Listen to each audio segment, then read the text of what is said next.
ఈరోజు బీసీలంతా అంబేద్కర్గా ఇప్పటిదాకా మేము పిలుచుకుంటున్నాం.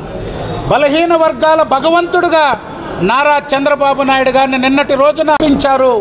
ఈ బలహీన వర్గాలు ఏది కోరితే, కార్పొరేషన్లు కోరితే, లోన్లు కోరితే, ఉపాధి కోరితే, బలహీన వర్గాలకి సామాజిక అవసరాలకి వాళ్ళ కుల వృత్తులు, చేతి వృత్తులు ఏది కావాలంటే అది నిన్నటి రోజున బలహీన వర్గాలకి వరాలు కురిపించినటువంటి ముఖ్యమంత్రి నారా చంద్రబాబు నాయుడు గారు.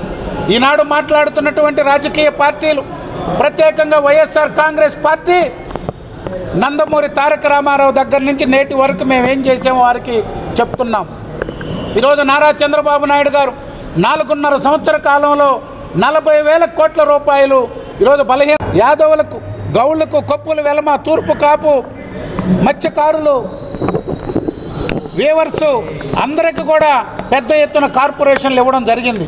వీరితో పాటుగా ముదిరాజులు కానీ ఇతర వర్గాలు ఎవరైతే ఇంకా కోరుకుంటున్నారో వారికి కూడా తప్పకుండా కార్పొరేషన్ సాధించి తీరుతామని చెప్పి తెలియజేస్తున్నాం. ఈరోజు ముఖ్యమంత్రి చంద్రబాబు నాయుడు గారు నిన్నటి రోజున ఒకటే పిలిపించారు. 36 సంవత్సరాలుగా బలహీన వర్గాలతో తెలుగుదేశం పార్టీ ఉంది. బలహీన వర్గాలు తెలుగుదేశం పార్టీతో ఉన్నారు. బీసీలంటే తెలుగుదేశం అంటే బీసీలుగా ఈ 36 సంవత్సరాలు ఆంధ్రప్రదేశ్ రాజకీయాల్లో కొనసాగాం.